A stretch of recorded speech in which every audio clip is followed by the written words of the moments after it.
আমি বয়স হয়েছে, সুতরাং পাকিস্তানের অংশটা আমি প্রচুর দেখেছি। 48 সালে আমার জন্ম। আমার বাবা মুসলিম লীগের একজন নেতা ছিলেন, পাকিস্তান আন্দোলন করেছেন, সেটাও আমার দেখা।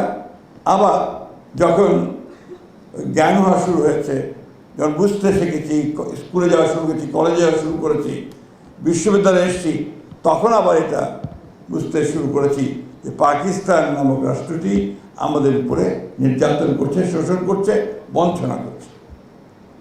এভাবেই কিন্তু আমরা বড় হয়েছি।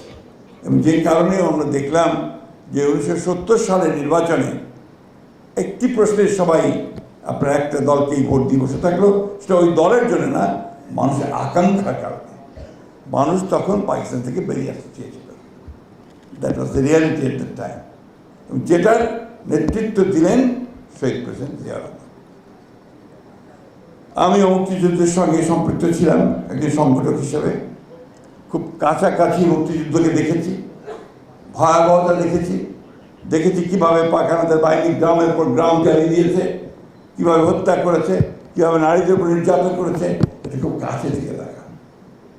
সেই কারণে ওটাকে ঠিক কখনোই ক্ষমা করতে পারি না। যে কারণে 1971 সালের যুদ্ধর সঙ্গে আর অন্য কোনো কিছুকে মেলাতে পারি না। আর সেই কারণেই শহীদ প্রেসিডেন্ট জিয়া রহমান আমার কাছে একজন অনন্য পুরুষ, ক্ষণজন্মা পুরুষ, যে তিনি মুক্তিযুদ্ধের ঘোষণা দিয়ে যুদ্ধ শুরু করেছিলেন। আমি মনে করি এটা আমার কাছে একটি বিরাট